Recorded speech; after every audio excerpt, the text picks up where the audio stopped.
Welcome to our debate about the next steps for European integration. And please, this is my call for Poland, for the Czech Republic, to Hungary. Please join the Eurozone immediately. 2021 is too late. Yeah, please. Now, today you are in Brussels. Please send your application immediately.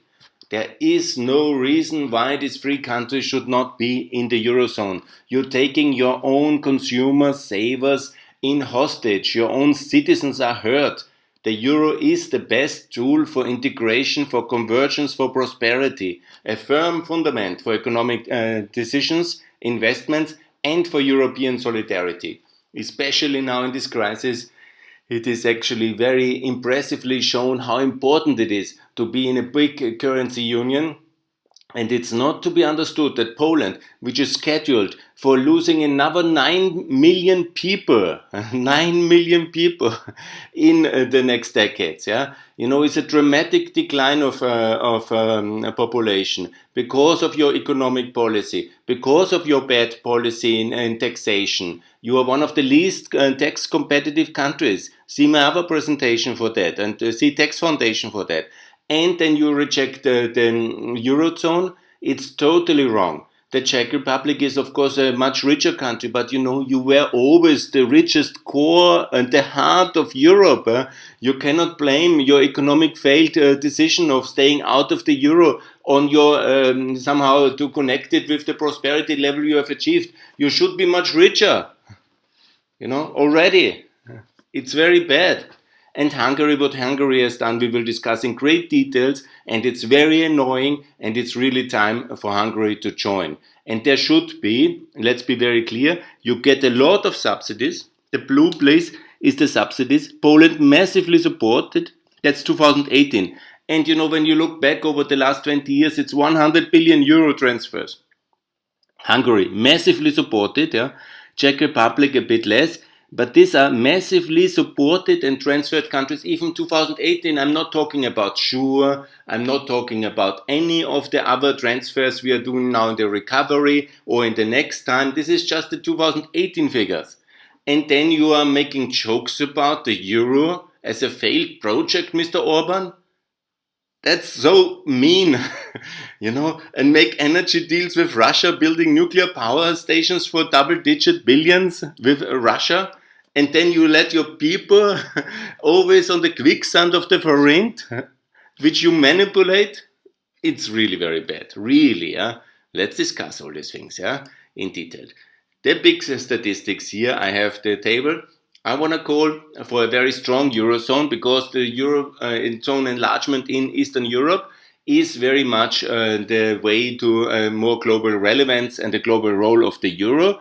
And it's also in general for security of Eastern Europe, for prosperity of the Eastern Europeans and of all Europeans, as we have seen in the financial crisis 2008. It was the pleasure, the welcoming, but also the power of the Eastern European states to really help us to carry Europe through this crisis. And they have been very competitive, absolutely true.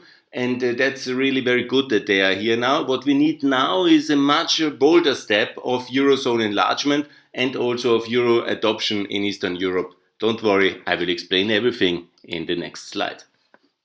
First of all, to celebrate Croatia and Bulgaria joining EMR2. That was really very good. And this summer it happened. Thank you very much. Great leadership of Mrs. Lagarde, of Ursula von der Leyen. This is really the right decision. And I congratulate the Croatians and the Bulgarians. And that's very good. And this has to be speeded up. Yeah? Why do you need 3 years to wait? Bulgarian Lev is already packed since 20 years.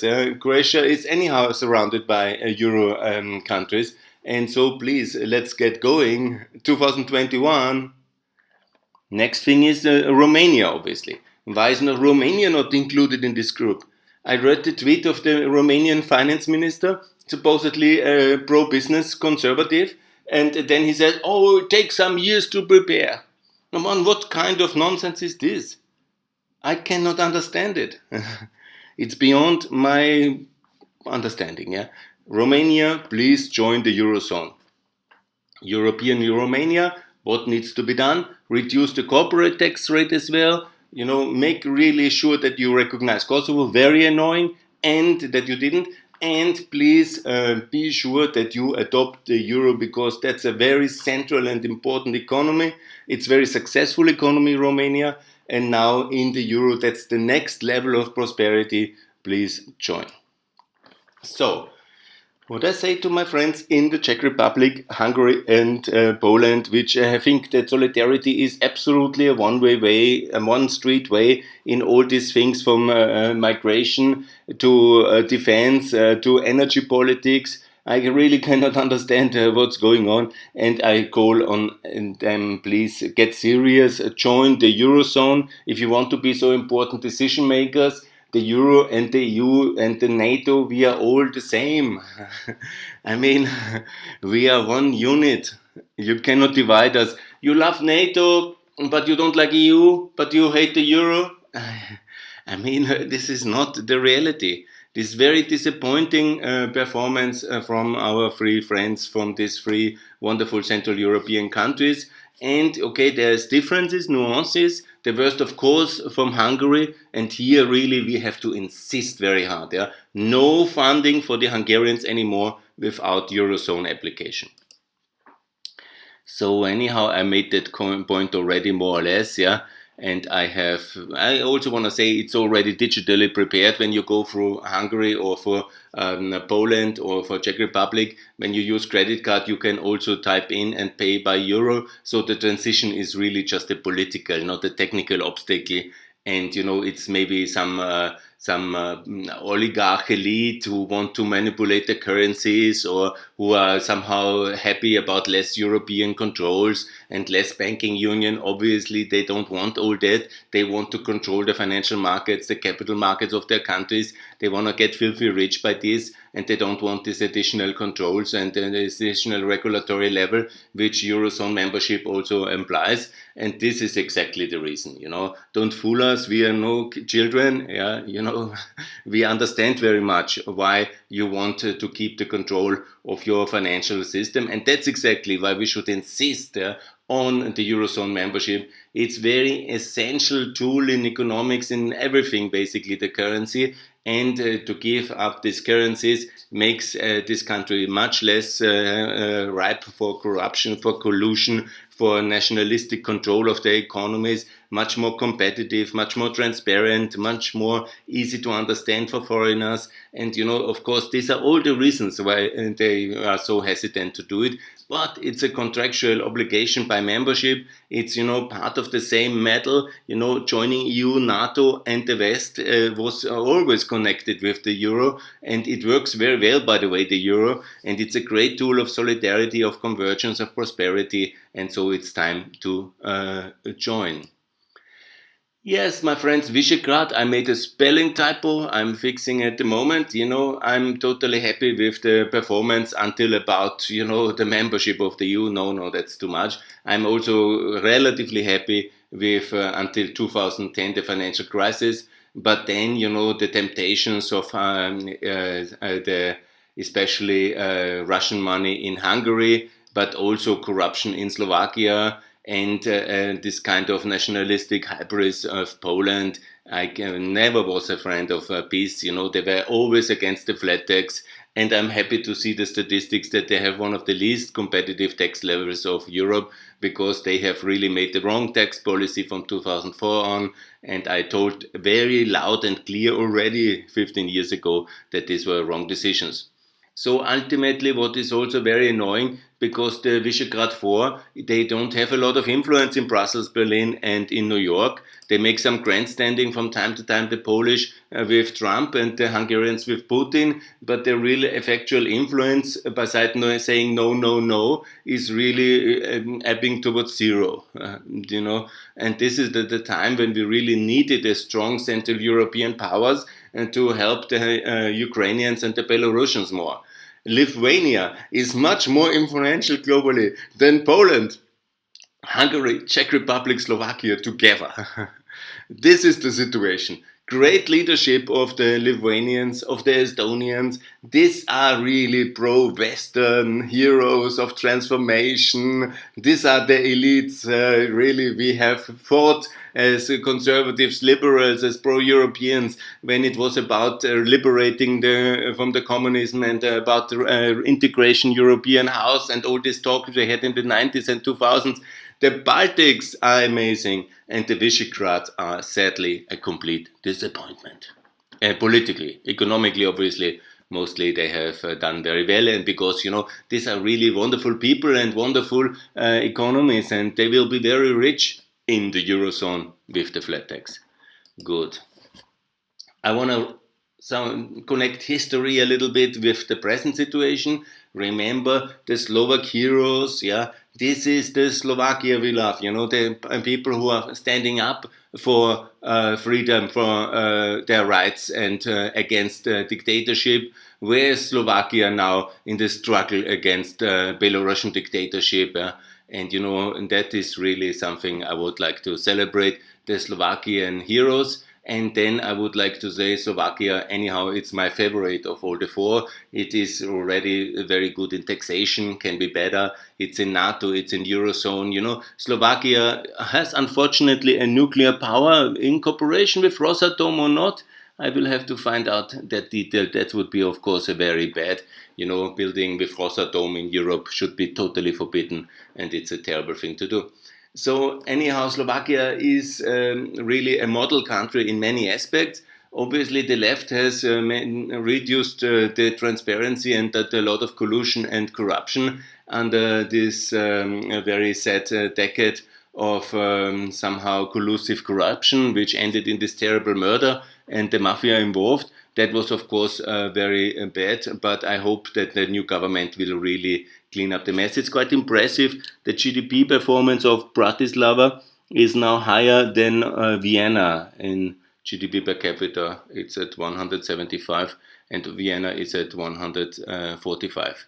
Quite impressive, really. But also, let's not forget, Slovakia recognized Kosovo, because what kind of special insight in the global geostrategic situation or the Balkan do you have, contrary to the Czech Republic, Austria, or Slovenia, or Hungary, that you exactly didn't recognize? And this beautiful Republic of Kosovo, I think that's something, even Slovakia, unfortunately, not perfect. There were better times. Slovakia is really the cradle of the flat tax movement. Mr. Miklos, Mr. Dzurinda, really two great heroes. And I think we should celebrate every 30th of October when in the year 98 they came to power in that beautiful year, and they really transformed Slovakia to an almost perfect country. And my best regards to the two gentlemen and great leaders there. So Warsaw, let's discuss about, this is now about Prague and the Warsaw Pact invasion. Let's remember how terrible the past was. Always connected the Cold War and the division of Europe with the present. The crimes of the communists, the crimes of the Warsaw Pact. It was occupied, the Czechoslovakian Republic, still united, from 68 until the end of the Cold War. And it's really, a wonderful success story that we have come so far. But, 10% flat tax, please, yeah? Reduce the Russian money laundering in the Czech Republic, yeah? Make no deals with Rosatom, yeah? Make sure you join the Eurozone. And really, you can overtake Austria, which is a much less competitive country in many aspects, especially taxation. But really, make sure that you decentralize. The prosperity is very much, again here, quite amazing results. Prague at 174, according to Eurostat, much richer than than most regions in Austria. I think not a single region in Austria has reached that prosperity level like Bratislava and Prague. It's quite impressive, we can be very happy, and we will overtake Austria. That's good, we have to live in a competitive Europe, and you're performing well. But, please, the Eurozone membership will lead you to that level of prosperity, and still you just earn half of Austria, and this can be much better. Poland, now really coming to Poland, remember this enormous role of Poland and the freedom struggle to bring down the Soviet Union. and the Warsaw Pact, really, that cannot be over stressed and emphasized how important Poland is for the world. And we really love Poland, but that is of course connected also with responsibility. And the last 10 years with peace, it's not exactly 10 years, but there was before in 2004, I was really totally against it. And then there was a much better time with Tusk and the platform. And then came, unfortunately, all these events. And, you build very good highways, you reform, also the welfare system. It's also good, everything fine. But taxation at the Eurozone, it's a major problem. And I really call that we need a stronger Poland for the tasks ahead in this decade. And please join the Eurozone. Okay, come to Hungary. I was personally also at the 30 years celebration of the Gate of Freedom between Austria and Hungary. And Hungary really was it's such a beautiful and such an amazing country with such a great tradition and contribution to Europe. And thanks for opening the Cold War. And there was so many great reforms. And Hungary has also done this year. It's not everything bad in Hungary. That would be wrong. It's good economic growth. It's very low taxation. Congratulations, Mr. Orban, for this. Excellent infrastructure was built under Mr. Orban. There were really kind of impressive progress. Also, the prosperity is gradually catching up. Still much behind Eurozone member Slovakia, but nevertheless, also it's in NATO, and it's all a lot of progress as well in Hungary. But unfortunately, when it comes to other things, Hungary is a real problem under Mr. Orban, especially when it comes to the issue of Ukraine, of Russia, and of the politics which are really mattering today. Okay, also see Visegrad, they have really initiated these Free Seas initiatives. It's very good, but please also include our friends from the Balkans and of course Ukraine in that. That's the idea, that you are now powerful countries to help the next countries to join. The idea was never in the 90s and in the 2000s. It was never that we just, to get Poland in order for the Polish to be good, and then that's it, and we close the borders towards Eastern Europe. I mean, the idea is that you are strong, and then you take over the necessary leadership, and because you're much richer and much more influential in the European Union, to help the Ukrainians and the Balkan people into the European Union. That's the idea. It's not just, a new fortress, just you included. No, that was never the idea. And I remember so many of the Slovaks and of the Hungarians being in Vienna complaining about our protectionism in the 90s and in the 2000s, and our rejection of the highway connectivity, of the visa system, of the residents, of the labor market, of enlargement itself. And now you're doing the same for the Ukrainians or for the Serbs or for the Kosovars? I mean, please.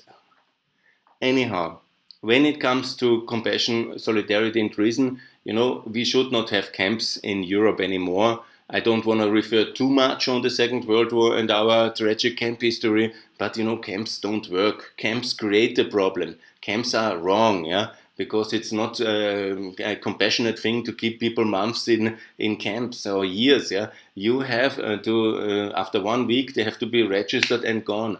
And guys, if you don't like to have anybody from Syria under this big socialist, terrible dictator, which actually Putin is supporting so much, Mr. Putin basically is in charge of the Syrian crisis and very much responsible for it. If you don't like it, it's fine. We in Austria and Germany can take many, many, many more. But please, then you have to be much more open towards the Belarusians and the Ukrainians.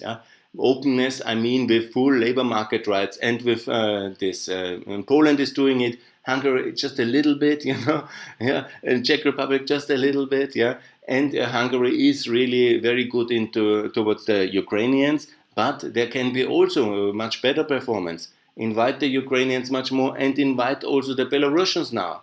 This is very good, If you want solidarity in Europe can have many, many facets and aspects, if you really don't like the Syrians, okay, then the Germans and the Austrians and the French can take more Syrians, but you take more Ukrainians and more Belarusians, and that's also very much a way to do it. Anyhow, we have to do a voucher system That means it must be financially compensated everybody who accepts the responsibility for a refugee or migrant or human who comes and has no papers, wants political protection or labor market access.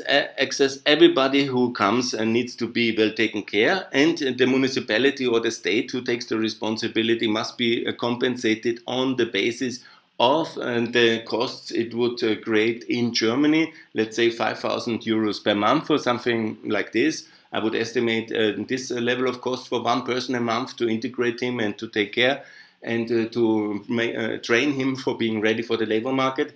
And with this kind of cost level, then attached, maybe in Poland or maybe also Albania or maybe Ukraine will be very happy to welcome Syrian refugees. And we have to help in any case because they are the victims of a terrible socialist, Putin-supported dictatorship and war.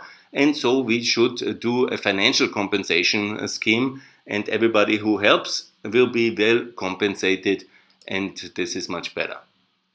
I want to connect the migration debate a little bit with the demographic decline, because first of all, understand the reason why people come, of course, because they have terrible situation at home, but they wouldn't come if we wouldn't be successful.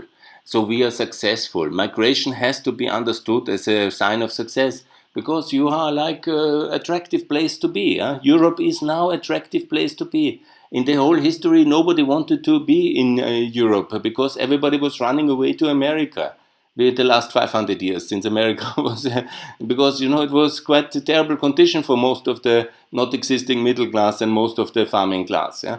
And now we are really developed, first time ever, really mass prosperity in the European continent. So people from other parts are coming, and it's quite natural. I made a very long presentation for migration policy as well. But just, let me reiterate. Poland is losing on its intrinsic own population 9.5 million people. Italy 18 million, Germany 18, yeah? And then, you can talk a lot of bullshit about replacement, but that are the facts of Eurostat. I mean, we need openness and we need more people. And that would be really dramatically if we are not growing in the population. And that's really very much the whole idea of Europe. Anyhow, that's probably a lost debate. And also, Hungary will never say thank you very much that we saved you in the migration crisis, because without the Austrians and Germans opening their borders at this decisive time, I wonder how Hungary would have coped with this hundreds and thousands of people in Hungary at that moment. And it was not the German idea for them to invite them, Mr. Orban. Anyhow, a little bit of a curse on them would be really very much appreciated.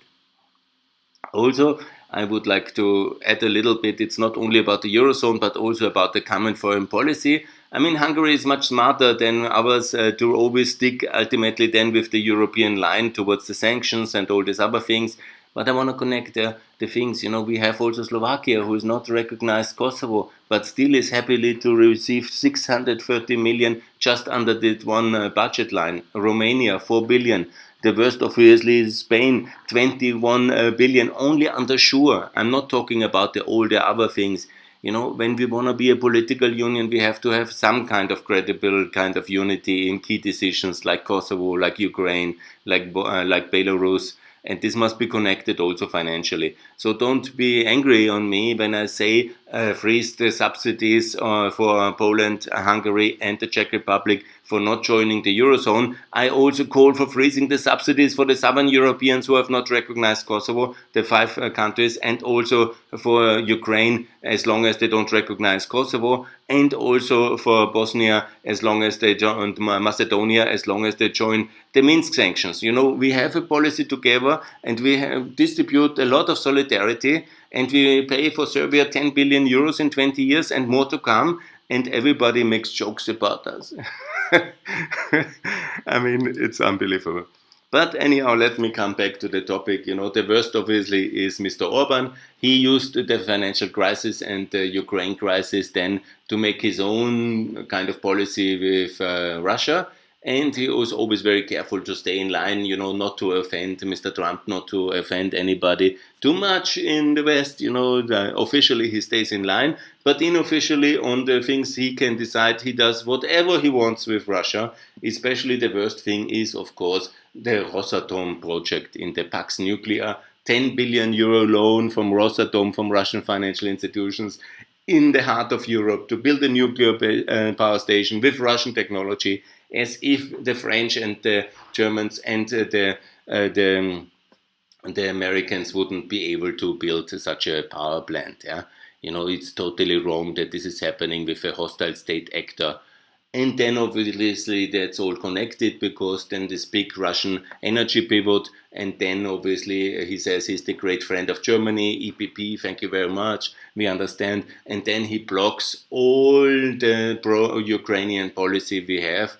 And, that's really outrageous, because very much, Ukraine matters most now. It's the big question how Ukraine can join the European Union, NATO and the Euro. And then Orban obviously uses all his institutional power, which we gave him when we allowed the Hungarians into the European Union in order to help the Hungarians. He abuses this for his own financial dealings with the Russian energy sector.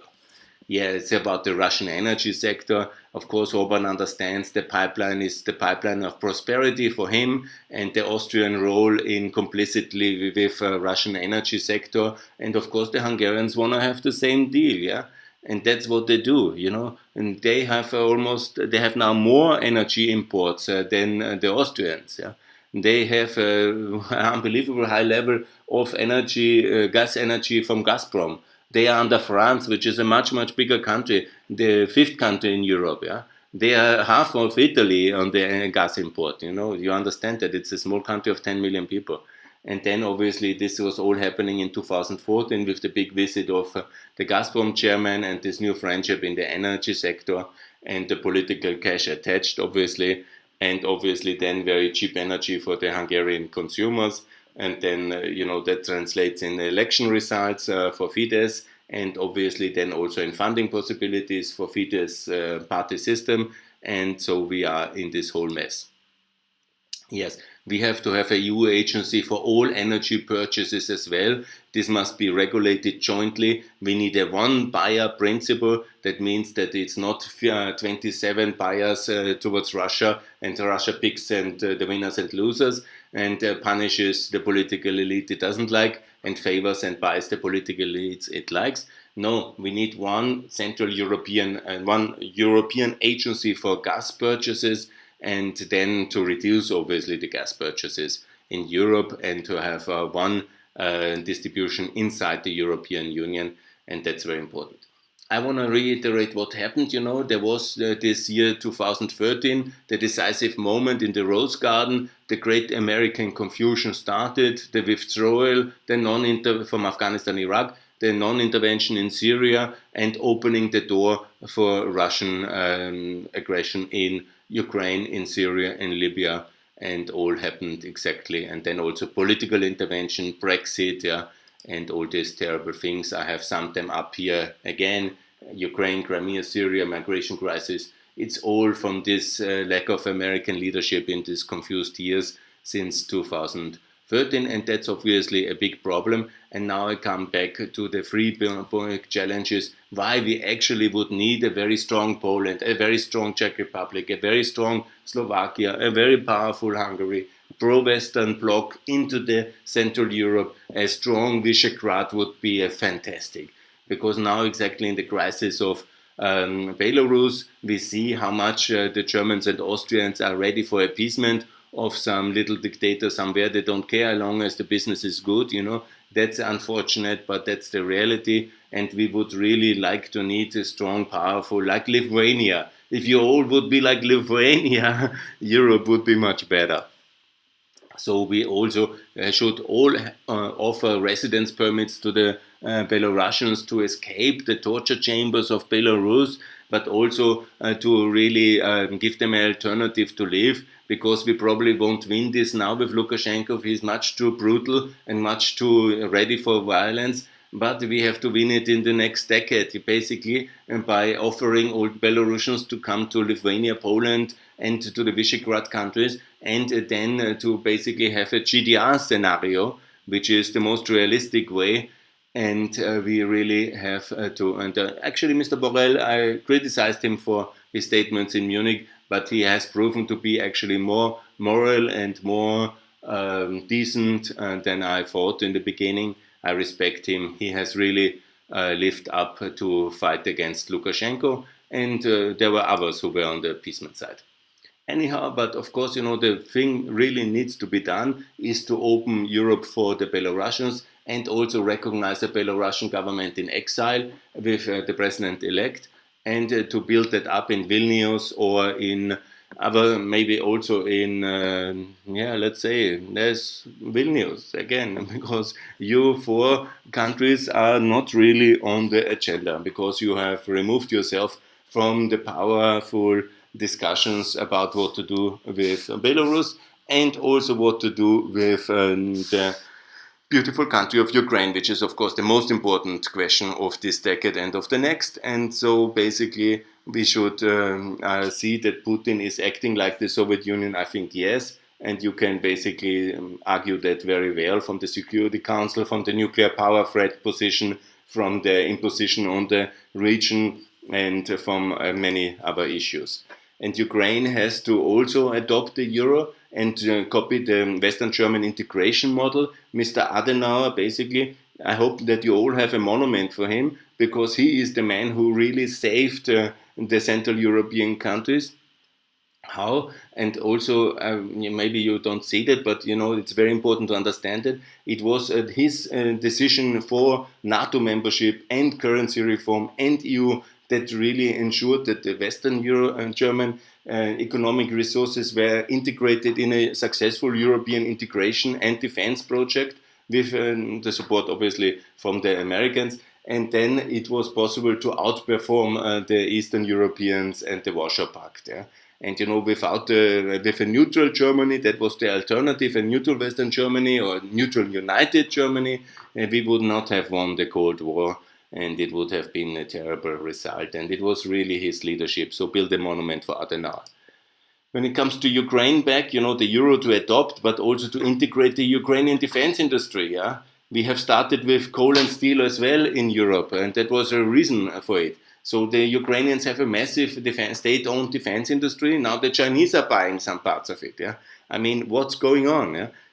This means all to be integrated in the Airbus or in a similar kind of European defense industry company. And then it's already that we are so connected industrial side and defense-wise that, the first, next step of economic political integration come logically as the conclusion. And then Ukraine can be the 31st member of the EU in this decade and also join NATO and adopt the euro. And then we are really very successful. And later then Ukraine will be united, because these two poor regions under Russian control will be so desperate, the people, that they will run into free NATO and EU Ukraine, and this will be very successful. Maybe it will take 20 years. Same true for Moldova, same true for Georgia.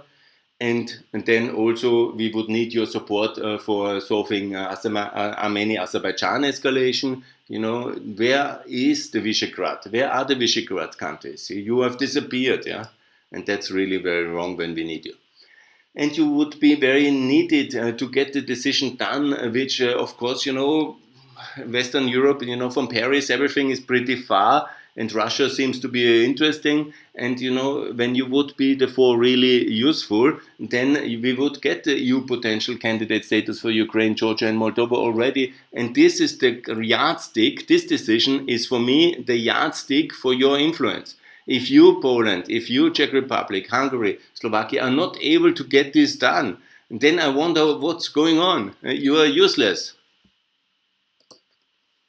And exactly that's what we need at Thessaloniki too, like we had it for the Balkans, and exactly lifting the sanctions against Russia. Okay, controversial, but I'm in favor. Yeah, we can also, because Hungary maybe wants to lift the sanctions. Okay, let's make a deal. Let's get Ukraine into the EU, then we can lift the sanctions. Yeah, okay, deal. I'm ready. So Schengen, let's never forget, it's about free access for all Belarusians. We need sanctions against Lukashenko, good, but opening Schengen is even better and more important because we really have to make sure that they can escape. If we have Schengen borders, at the border they are rejected, they cannot leave, then they are tortured by Lukashenko's terrible system, and then we are responsible. I think it's totally wrong. So also for Kosovo, also for Armenia, and also for Azerbaijan, the last 4 remaining countries in Europe which have this visa blockade, and they all should be opened. It will not make much a difference in the European internal market of 450 people, and that anyhow this is a leftover issue, which really it's another measurement of your success. That you should be responsible European countries to really help our friends from Kosovo, Belarus, Armenia, and Azerbaijan. Good. Yes, and then I call very much, don't matter if you don't do it. I work intensively with the Ukrainians and with the Balkan authorities and call everywhere for the euro adoption, like we have done it in Montenegro and Kosovo, and for a peg to the euro. So if you don't go, I'm confident the Ukrainians will adopt the euro. I'm confident the Georgians will adopt the euro because they very much understand there is this blockade from Paris and from the Netherlands and the kind of lack of interest of the Germans and Austrians in their destiny. And then what really else to do in order to be in the European Union or to be connected with Europe than to adopt the euro simply unilateral and use that as the currency. Obviously, it deprives the elite of some room to maneuver devaluations and currency manipulation. But, they are desperate countries and they really want to be in Europe. They want to be more European today than the Poles and than the Czechs. Okay, then they will adopt the euro and you will be from both sides within the Eurozone. And then you can continue your devaluation policies and your weak currency policy and your manipulation policy. But, the Europe will be united by the Euroization of Eastern Europe. And that will happen in Albania, in Macedonia, it's already in Romania, the Eurozone, I hope, and in Moldova and in Ukraine and Georgia. And that will be very good. And this will be the future of the euro and will be very important global currency because it will be adopted in Ukraine and because ultimately I hope there will be wisdom in Hungary and in Czech Republic and in Poland to join the Eurozone, please immediately.